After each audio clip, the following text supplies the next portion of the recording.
What's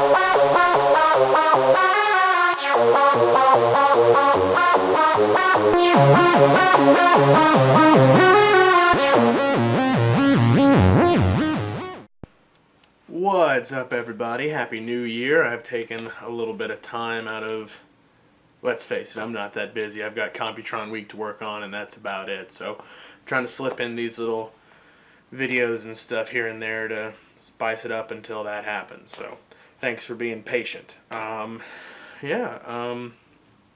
This is my end of the year video. Usually I would do a top 10 Transformers of 2016. I did 2015 last year. Almost forgot what year it was. But I don't think I got 10 figures this year that I didn't, already pretty much talk about in depth. So we're gonna have to do something different. What could we do? Shoot. I got it. People have been talking about how bad 2016 is, right? 2016 is the worst year ever, right? Oh my gosh. 2016, just die already. Obviously, you can tell I find that quite hilarious. Wearing my Negan hat, so I'm trying to be a little bit of a dick. Oh man, I'm gonna cut that out. Anyway, we're gonna talk about Transformers that I regret getting rid of, and I know that kind of sounds like a somber topic, but I promise it's not that big a deal. I'm not gonna get upset about it. It's just figures that, looking back on the collection over the years, I wish I still had, and maybe that'll get you guys thinking before you get rid of something, or drive some interesting conversation. It's different. Everybody and their brother's doing countdown top 10 Transformers. I'm trying to do something different here. Jeez, get off my back. Transformers the movie, Voyager class, Incinerator. This guy never showed up in any film, but he did make an appearance in a comic book. But the reason I miss him is because the toy was very unique in robot mode. It had a fun transformation, and also very unique in vehicle mode. I mean, it was an Osprey. We don't have any transforming Ospreys. He had a very accurate vehicle mode. The rotors would spin, and you could even tilt the whole rotor assembly forward like the real aircraft would, and it was just overall a really cool figure. I got rid of it just because I purged a bunch of movie stuff, but if I was to go back, I would definitely pick him up again. Revenge of the Fallen, Skids and Mudflap, but the ice cream truck version. These characters were very controversial. Not many people liked them. They had some good toys, though, and the most unique one of their toys was definitely the ice cream truck. Now, I got rid of this, once again, because I was purging a bunch of movie stuff, but if I was to go back and do it again, I would definitely have held on to this, because the ice cream truck is just so unique. The fact that it's a deluxe, it splits into 2 figures, is so unique, and the character designs, let's face it, they were some of the most unique from the movie series. I just really liked this toy. It was fun, and it was imaginative, and I think that makes up for the fact that their characters kind of sucked. G1 Reissue Soundwave. As many of you know, Soundwave is my favorite Transformers character of all time, and for a while I had a G1 reissue in my collection. It was actually a Toys R Us exclusive. It was a repaint of the Sound Blaster version of the mold. It had the double tape deck, but it was in Soundwave colors. It came with a Laserbeak and a Ravage, and I love that thing. I took it everywhere I could and played with it all the time. Obviously it was a G1 figure, so it had its flaws, and since then I've gotten the Masterpiece Soundwave, which trumps it in every single way. But it would still be nice to have a little piece of the original just to say, look, this is what he was like in the 80s. Transformers Armada, Jetfire, and Overload. Optimus Prime was my first ever Transformer, and Jetfire and Overload both combined with him. They were great figures on their own, both imaginative in their own ways, Jetfire being the space shuttle with a bunch of play features, and Overload being the large car carrier thing with the really interesting headmaster type transformation. They were fun on their own, but it really got interesting when they combined with Optimus. Jetfire became his pants, Overload became a backpack with guns on it, and it just kind of put a little extra flair on the Armada Optimus toy. I still have the Armada Optimus, but it would be nice to have these guys again to complete that whole super robot aesthetic. Transformers Armada, Megatron, and Tidal Wave, for the exact same reasons as the previous two on the list. These guys were awesome. I still have Armada Optimus, and it would be nice to have the Megatron to stand right next to him, and you can't do Megatron without Tidal Wave. Once again, these both were really great toys on their own.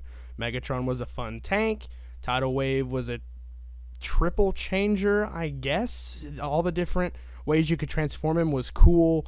He just was a good figure. And then when you put him together, you got this super beefed up, armored up Megatron, which looked even cooler. Fall of Cybertron Bruticus. The Fall of Cybertron toys were so cool, and the reason more of them aren't on this list is because if I went back and bought them again, I would probably go the third-party route. They're making really awesome figures of the Dinobots and Optimus and Starscream, and they all just look really good. But the Fall of Cybertron Bruticus figure itself, I miss it, not because it was a good toy, because let's face it, it was a really horrible toy, but because what it means sentimentally to me. It was the first subject of a Bruticus week. It grew my skills as a filmmaker, and it started a tradition that's now continuing on into Computron week. So I have a lot to thank that figure for, and even though it's long gone from my collection, there are times that I wish I had it just to look at it and sigh at its missteps, but also look at it and say, you know what, this figure contributed a lot to what the YouTube channel looks like now. Transformers Robots in Disguise, or Car Robots, Optimus Prime and Ultra Magnus. Now, I got both these figures for Christmas one year, and they were actually a Sam's Club exclusive. Optimus Prime was yellow instead of red, and Ultra Magnus was pretty much unchanged. But these guys were cool on their own merits because Optimus Prime had so many different modes. You could do basic robot, you could do mega robot, super robot, you could do the fire truck. I mean, you could make it a base. You could do all kinds of stuff with that Optimus. And Ultra Magnus was not as intuitive. Robot mode, vehicle mode, that was about it. But you could combine them and make Ultra Prime, which was really cool because it was the best of both figures put together in one awesome figure.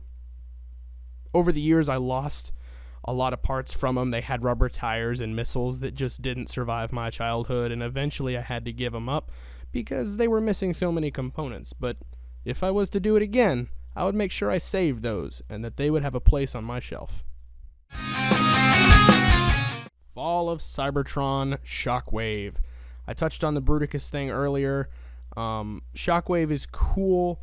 He was a very interesting figure. He was very fun, and I definitely miss having him. He was an overall fun toy, and no third-party companies have really looked at tackling that design yet. So for now, it looks like the only way you can get that design in toy form is to go the Hasbro route. Fall of Cybertron Starscream. I know, I mentioned earlier that the third-party companies have made one that looks really nice. But until they make a Thundercracker or a Skywarp version, which I bet are coming, you can only get the Seekers from Hasbro. One of my favorite missions in War for Cybertron was the mission where you, as Starscream, Thundercracker, or Skywarp, went with the Seeker trio and reactivated the Energon Bridge. It was just a cool mission, and having those designs, all three of those Cybertronian-looking Seekers on your shelf, just threw back to that a little bit and stirred up some good memories. War for Cybertron Soundwave. Now, this guy I really miss, actually. I know they made a Voyager version, and I've heard that's not as good, even though he's bigger and probably more detailed. And also, third-party companies haven't seemed to want to tackle the Soundwave design. Not quite sure why, but Once again, it looks like the only way to get him right now, at least, is to go Hasbro.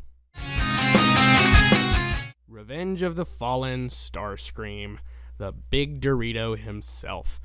This was an amazing figure, and it's one of the very few Revenge of the Fallen figures I have super fond memories of. I remember playing with it so much after I got it. It just was a beautiful jet mode. It was one of the sleekest jet modes to come out at the time. A very involved and intuitive transformation. You felt like you were getting stuff done when you did it. I mean, it was so much fun.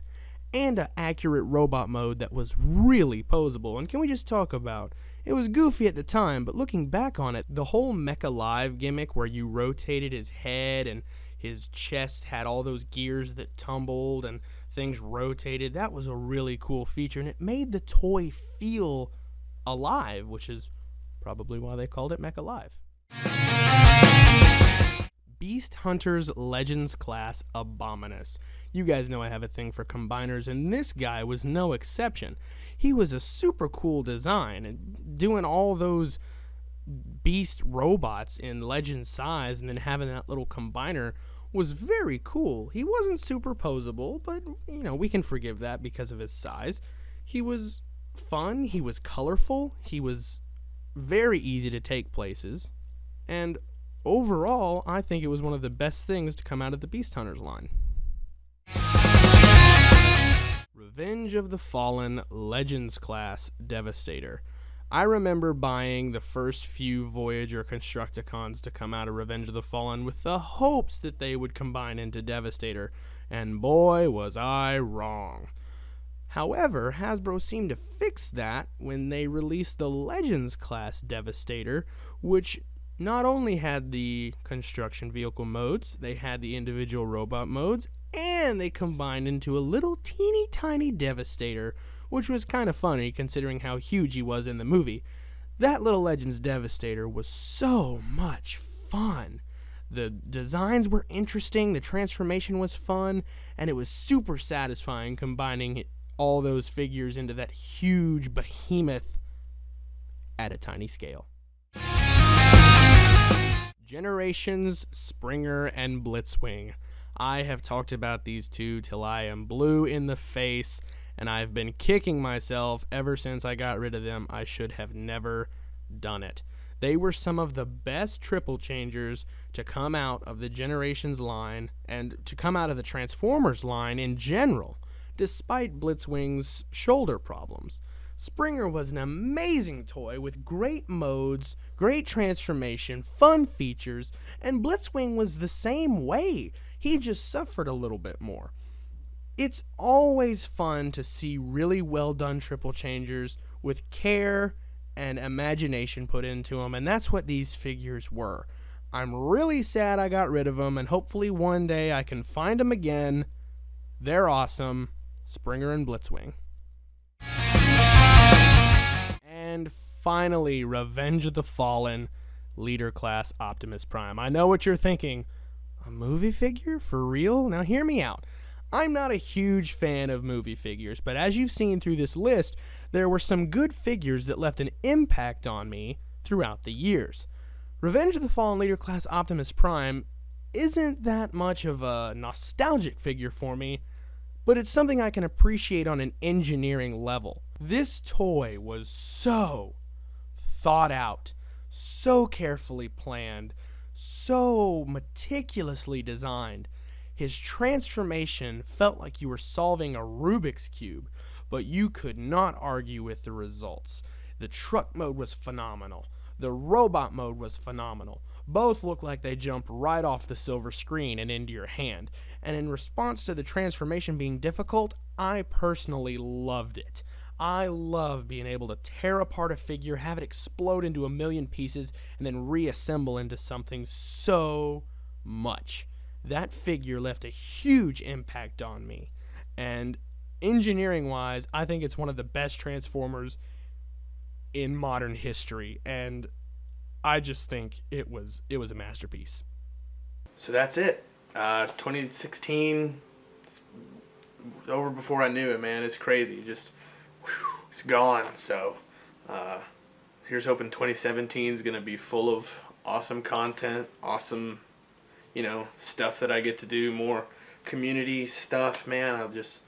You guys are awesome, and I love being able to do this kind of stuff. And yeah, so Happy New Year to all of you, and we'll see you in 2017. I'll talk to you later.